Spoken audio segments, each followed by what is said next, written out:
Hi everyone, Hannah here. So I wanted to show you what I've got done so far. Last where we left off, I was looking for the fiber to stuff in here. I couldn't find it, so I went ahead and just sewed it down on this part and right here. Also went ahead and did the lining. And I forgot to put the ribbon up underneath the lining. So what I ended up doing, which I think it turned out pretty cute, I just took a little bit of this same material and lined it up with this and just sewed it. And it kind of has almost like a little buckle effect, but it's pretty sturdy. And I did that on both sides, so that way whenever she closes it, she could tie it if she wants to, you know, however.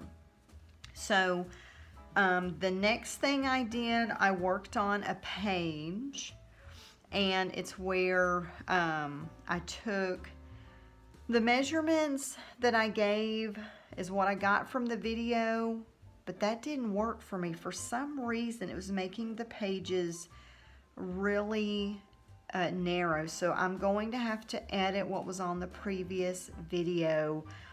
Actually, what works is to make a page that is about 14 or 15 inches, good size strip, like 8 inches tall or 7.5 inches tall by 14 inches.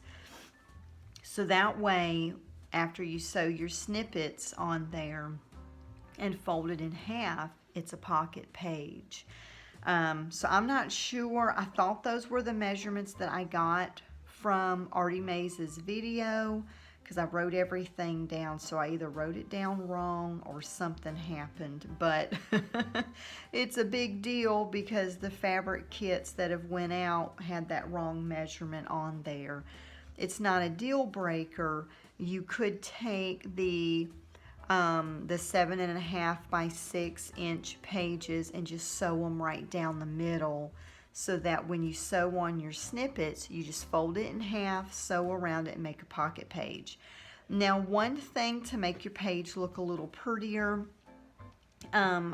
actually I should have folded this in half with this on the outside and then sewed it and then turned it right side out, so that you would not see the stitches on, you know, on here, on the top or the bottom.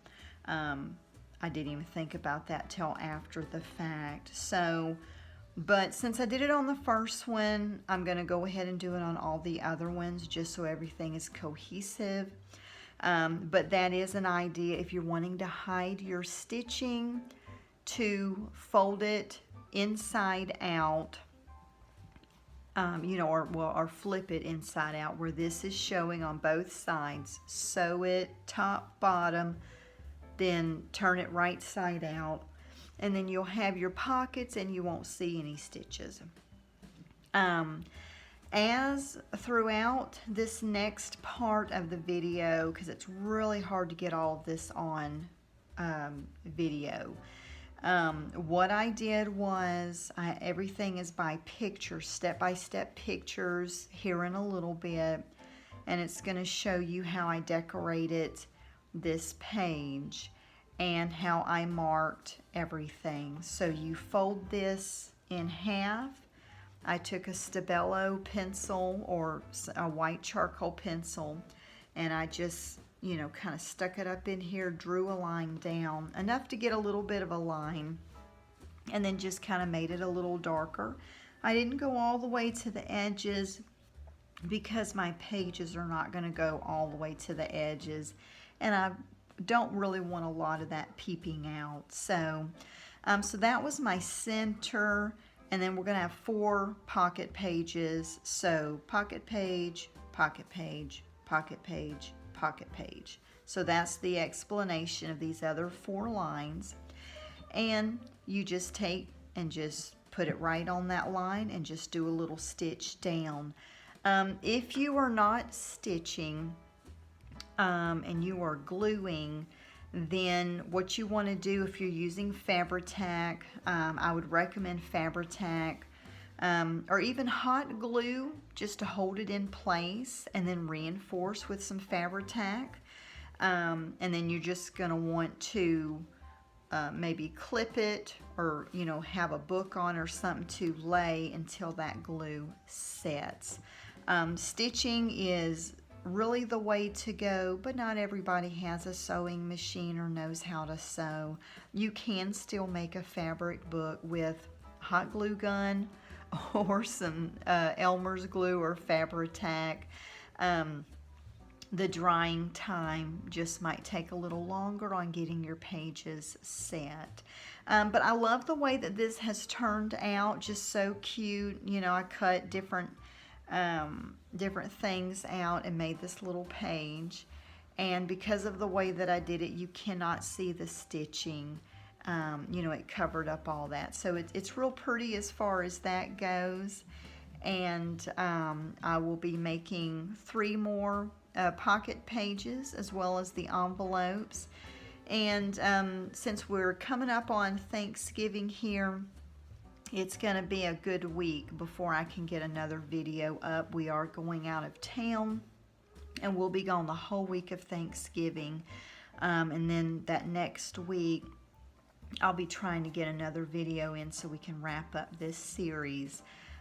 So what we're fixing to have is some pictures showing step by step of how I did the lining, the pocket page, the signatures, as well as this. So stay tuned for that. Hopefully that will help you. And if you have any questions at all, feel free to let me know. Thanks so much. So the first thing that I did was take some snippets, pieces of fabric, just lay them across the white strips, and then you can pin them on to sew it. So I sewed them onto the larger sheet of fabric. So this is what it turned out to look like, and then sewed it all together so it looked like this. And then I made the inside lining, stitched that all around, and made a stitch for the chiffon as my closure to the book. Whenever you take the page and sew it together, it makes a pocket page. So once you make your pocket page, then I took the cover and folded it in half and made a chalk line down the middle. Then I made 2 other lines on either side of the middle, and I sewed the pocket page on the first chalk line, so that's my first signature.